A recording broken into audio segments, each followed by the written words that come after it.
Hello everyone, আমি অনিমেষ আর তোমাদের সবাইকে ইডাব্লিউতে স্বাগত। তো আজকে আমরা পার্ট অফ স্পিচের সেকেন্ড পার্ট যেটা প্রোনাউন আছে, তো প্রোনাউন নিয়ে আমরা পুরোটা বিশ্লেষণ করতে চলেছি আজকের এই ক্লাসে। ঠিক আছে, তো প্রোনাউন্সকে আমরা 7 ভাগে ভাগ করা হয়, এটা জানবো আজকের এই ক্লাসে।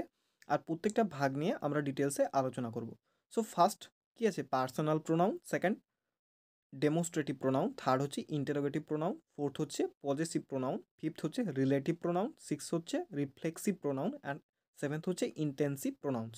তো এই প্রোনাউনগুলো নিয়ে এখন আমরা আলোচনা করতে চলেছি। তো ফার্স্ট আমরা কি আছে, প্রোনাউনের ফার্স্ট ভাগ personal pronouns. So personal pronouns বলতে আমরা কি বুঝবো? ঠিক আছে, সো পার্সোনাল প্রোনাউন্স দ্বারা কোনো নির্দিষ্ট ব্যক্তি, বস্তু বা গ্রুপকে বোঝায়। কারণ পার্সোনাল মানে কি? নিজস্ব কিছু বোঝাচ্ছে। ঠিক আছে, তাহলে নির্দিষ্ট কোনো ব্যক্তি, বস্তু বা গ্রুপকে বোঝায়। তাহলে পার্সোনাল প্রোনাউন এক্সাম্পল হিসেবে আমরা কি দেখব? ধরো it, I, he, they, she, we, এগুলো হচ্ছে পার্সোনাল প্রোনাউন্সের ক্ষেত্রে আমরা ইউজ করে থাকি। ঠিক আছে, যেমন পার্সোনাল প্রোনাউন্সকে আবার আমরা কি দুটো ভাগে ভাগ করব, সেটা হচ্ছে একটা সাবজেক্ট প্রোনাউন আর একটা হচ্ছে অবজেক্ট প্রোনাউন। তাহলে সাবজেক্ট প্রোনাউন প্রোনাউন কোনগুলো? যে প্রোনাউনগুলো বাক্যে সাবজেক্ট হিসেবে বসে সেগুলোকে সাবজেক্ট প্রোনাউন বলে।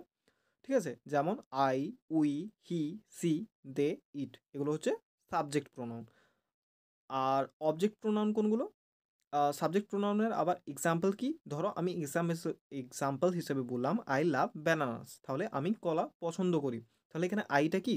পার্সোনাল প্রোনাউন এর সাবজেক্ট প্রোনাউন। ঠিক আছে, আইটা subject. He and I had a deal, তাহলে হি অ্যান্ড আই এখানে কি হবে? Subject pronoun.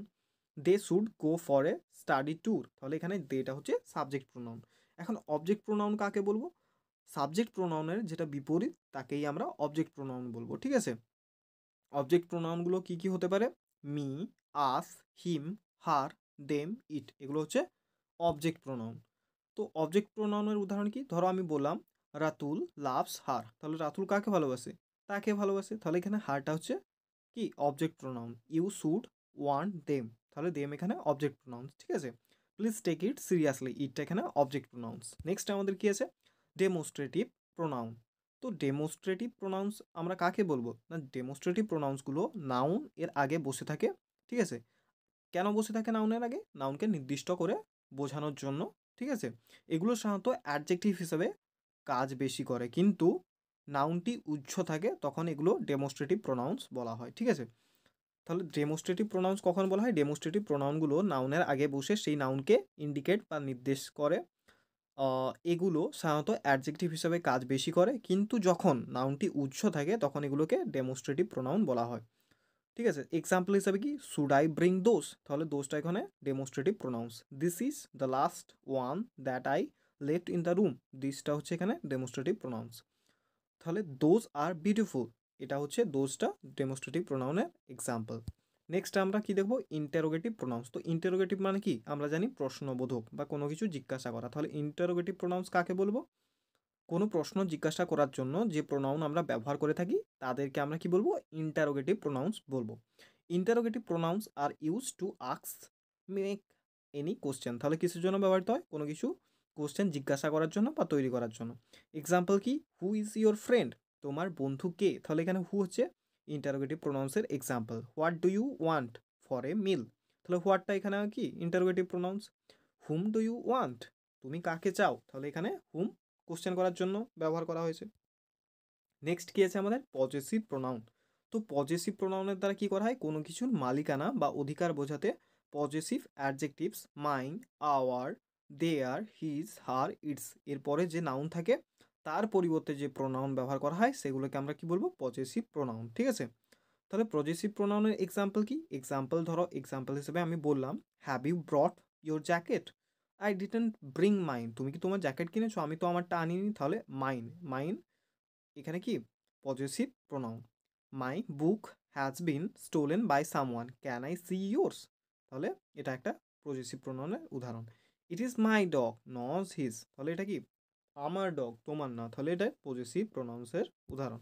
নেক্সট আমাদের কি আছে? Relative pronoun. তো রিলেটিভ প্রোনাউন্স মানে কি?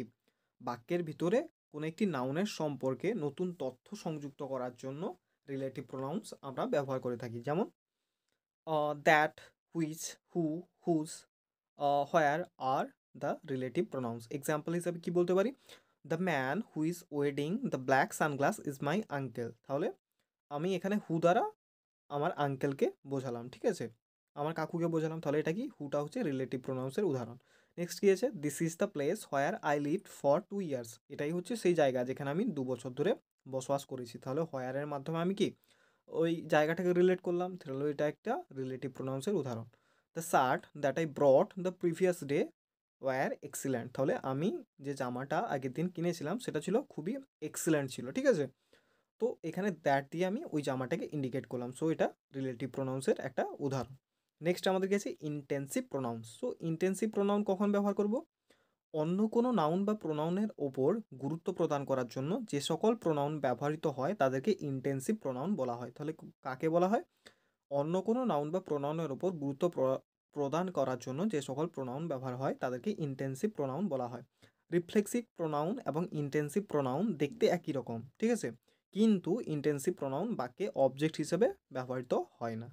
তাহলে এটা মনে রাখতে হবে। এক্সাম্পল হিসেবে কি বলবো? ধরো বললাম Rahim open the door himself. তাহলে হিমসেলফটা এখানে ইন্টেন্সিভ প্রোনাউন্স।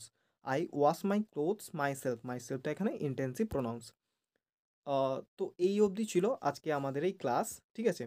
তো তোমাদের এই 7টা প্রোনাউন্সের ভাগ কীরকম লাগলো এবং কোন ভাগটা তোমাদের মোস্ট ইম্পর্ট্যান্ট বা ভালো বলে মনে হলো অবশ্যই কমেন্ট করে জানিও। আর ভিডিওটাকে লাইক করে চ্যানেলটাকে সাবস্ক্রাইব করে অবশ্যই ভিডিওটা ভালো লাগলে তোমাদের বন্ধুদের মধ্যে শেয়ার করে দিও।